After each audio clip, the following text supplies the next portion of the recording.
Hi, it's Billy again. Welcome back. Well, today we have some more stories for you. Very interesting, very mysterious, and very thought-provoking. They will make you think outside of the norm about the things that you're used to considering. These stories are meant to stimulate the brain, to make you think about possibilities that you hadn't considered before. So, let's see what we have. In the first story, it's all about dreams and what they can do, and the power of dreams that some people have within them. So, The Dream Detective. On April 7 of this year, began District Attorney Howard Madison. You mailed a story to Leslie Publications. It was read by a junior editor who liked it very much. Then it was given to Mr. Frank Leslie, who also read it. He felt it was a very realistic story and accepted it. But why should I be asked to attend this meeting? Demanded pretty Sheila Parsons. It was the first story I ever wrote, and naturally I am very proud of it. I told the editor it was the result of a dream, so why all this bother? The fact that you wrote that story because you dreamed it does bother us very much, interrupted Police Commissioner Michael Shea. You described in detail a crime in a neighborhood. You yourself stated you never visited nor saw in your life. You tell how 4 hoodlums get out of a car and beat up a man until the last spark of life had left him. You presented a psychological story of a terrified people watching a crime being committed. You analyze very cleverly and carefully the fear that gripped these people. Not one raised a hand to help the victim. Not one even thought of telephoning the police. We interviewed them, and definitely they were scared. You didn't ask me to come here to be told I wrote a story that somehow duplicated things that took place later, commented the authoress. It just happened to be a coincidence. No, it wasn't, snapped back the district attorney. And to think I would be saying this, fantastic as it may seem, we all feel you have some kind of supernatural power or gift. Gentlemen, said Sheila Parsons, with a bit of anger in her gifted voice. You are making a mountain out of a molehill. I have a date with the hairdresser, so if you will excuse me, I have to leave. Not until you hear what we have to say, insisted the police commissioner. Mr. Leslie phoned you and asked you if you had by any chance dreamed the number of the license plate of the car used by the killers in your story. And you replied in the affirmative. You gave it to him. So what? Questioned the young authoress. I did see it clearly in my dream. What does it prove? Only that we found that car and arrested the 4 killers. was the unexpected answer given by the district attorney. And we learned the real motive for the killing. The victim worked for a company that was the front for a crime syndicate. He stumbled on what they really were doing and was going to notify us. So they killed him. Young lady, we can see here, and now that you could help us, we hope you will help us very much if you would tell us about your dreams.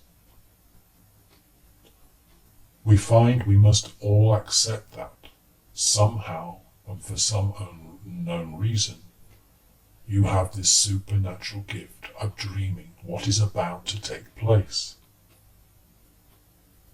Up to the point of giving the correct license number, we were willing to say that your dream story and what took place was just a coincidence. But not since you gave the license number.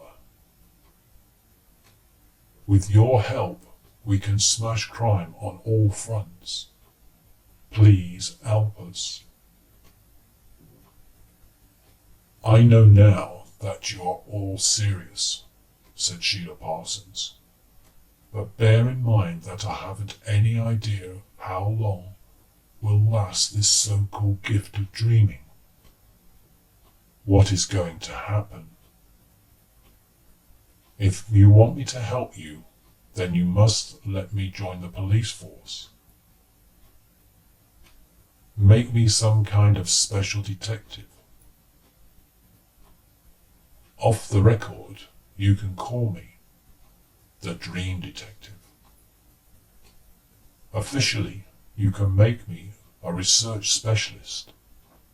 Those are my terms. Accepted, snapped back the police commissioner.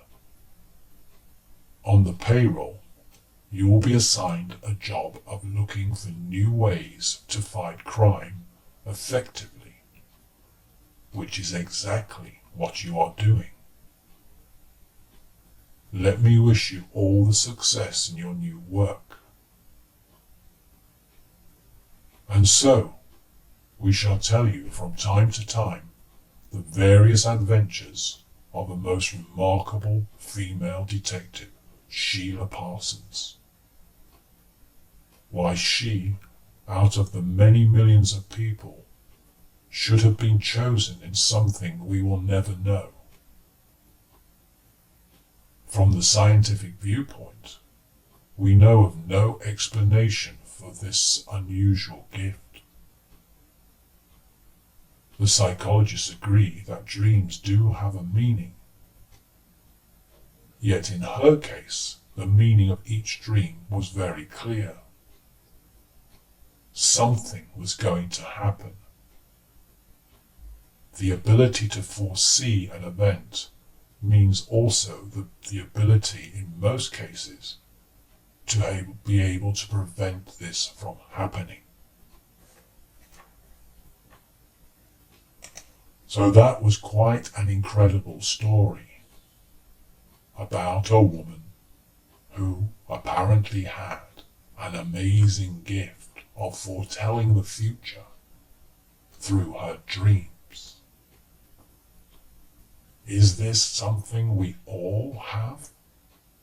Do we all have the ability to prophesize the future through our dreams? What are our dreams? What do they mean? And what can they do for us to help us in our everyday lives? It's something to think about. It's something to consider. Think about the dreams that we have. Not all of them can be prophecies, but maybe when we know that there is something special about a particular dream, it may be giving us an insight into our lives and what that can help us with Who can say? So, think about it. Ponder the possibilities. And who knows, maybe we can foresee our future. This next story is all about ghosts, as told by a ghost, at a ghost convention of all things.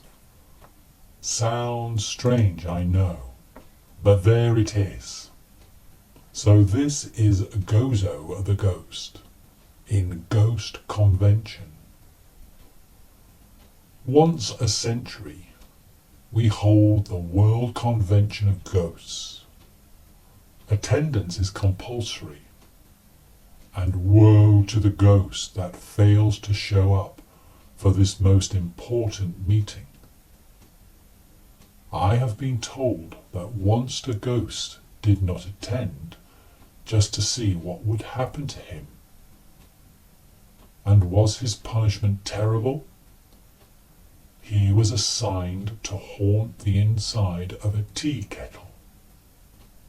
When the water boiled and started to hiss, his job was to hit the sides of the tea kettle, then come out and go up to the ceiling. Oh, what a terrible punishment! At this convention, one matter was discussed that was very important, and there was a lot of disagreement about the question that we had to consider, namely, should we hold our next convention in conjunction with the witches? The witches' convention. Gilly, the ghost, was absolutely opposed to it. You seem to forget what happened 3,000 years ago, he warned us. Then we were so foolish as to meet with the witches. And what did we accomplish? All they did was to show off how efficiently they could ride their brooms. Now you tell me, what has the ability to ride a broom got to do with the ability to haunt an old house? So put me on the second right now, and let's tell me what's going to happen. I want to go on the record that I'm against joining with any of them at that meeting. On the other hand, Gooey the ghost had something very favourable to say about holding such a joint meeting with the witches. I will concede that I am getting a bit old, but my memory is still as good as ever.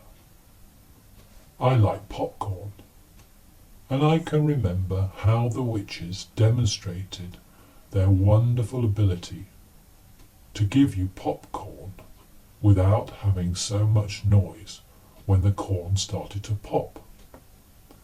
In fact, I think they should get credit for having invented popless popcorn.